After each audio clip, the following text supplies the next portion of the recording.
Hi, how you doing? My name is Brandon Taylor. I'm the Assistive Technology Specialist for Stockton Unified School District and Port City, SELPA. Today we're going to start our series on iOS accessibility features, and the first feature that we're going to focus on today is going to be text-to-speech. How do we get to that in the iOS operating system? How we get to that right now is I'm on an iPad. The first thing I need to do is go to Settings. So I click on Settings. I'm going to then come down to this button right here that is called Accessibility. From Accessibility, because we are focusing on spoken content, we are going to go ahead and click Spoken Content. Now we get into this section of the iOS operating system. We are asked a couple basic questions. The first is speak selection. We'll go ahead and toggle that on. Okay. The second thing that we're going to do is speak screen, and the reason why we want to speak the screen is you'll see here in a little bit. So go ahead and toggle the speak the screen on. Now we're going to also turn on the speech controller, and you'll see that populate up in the left-hand corner when I turn that on. So we're going to go ahead and turn that on. We'll go back to spoken content. Highlight content, we want highlight content on so that way we can see what we're reading.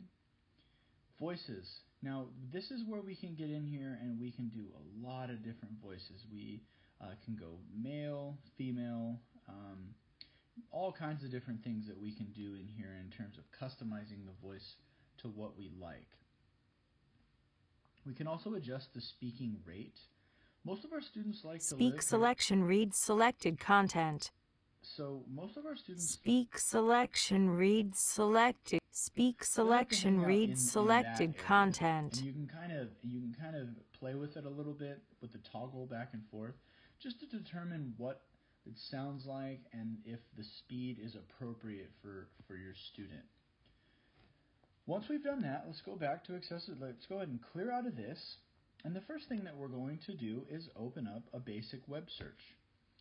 I have Wikipedia open here, and we typed in soccer as a basic search. Now as I'm looking at this, I've got a lot of different things going on. Now how can I do this? Well, the first thing that I can do is I can select it, okay? And I can select it, I can have it spoken by word. Association. Or I can highlight the entire passage, and I can Association football, more commonly known as football or soccer, is let's a go ahead and team's. pause that, okay? So that's a very quick and easy way to select and have it spoken to you. Now let's get out of this and let's go to our Google. Let's go to Google Drive. Now here's a COVID-19 progress reports guide that we have, and what I want to do is I want to have this read to me. So this is what we're going to use, that button up in the left-hand corner. So let's go ahead and turn that on. And then what we want to do is we're going to go ahead and just push play.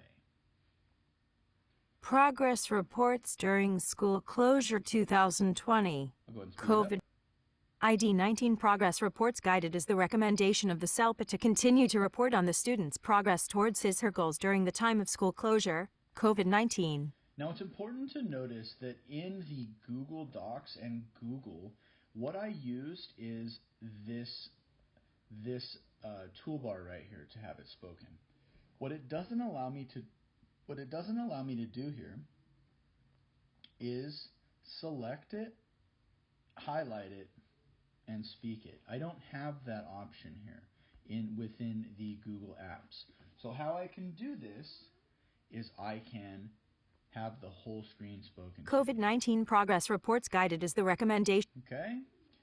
So that is our basic features of text-to-speech. Anything that is presented in a text format or words on the screen, we can have it read to us using those two functions.